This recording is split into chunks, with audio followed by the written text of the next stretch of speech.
just a real quick note about the yarn egg. Remember how I was complaining about having a soft spot in here, and I zapped it with a little bit of hairspray? That did help.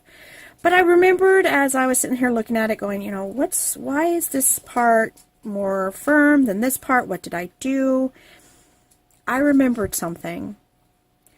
When you're getting your glue solution on your yarn or thread or whatever long piece of material you're going to be using, let it soak in the glue water mixture.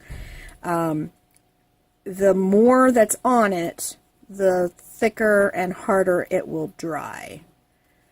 And I did like the outcome of the coloring of that yarn. So now I can use that yarn up, make it any color I want in this project, and get rid of a yarn that I have never really liked the color of and put it to use. So just a side note.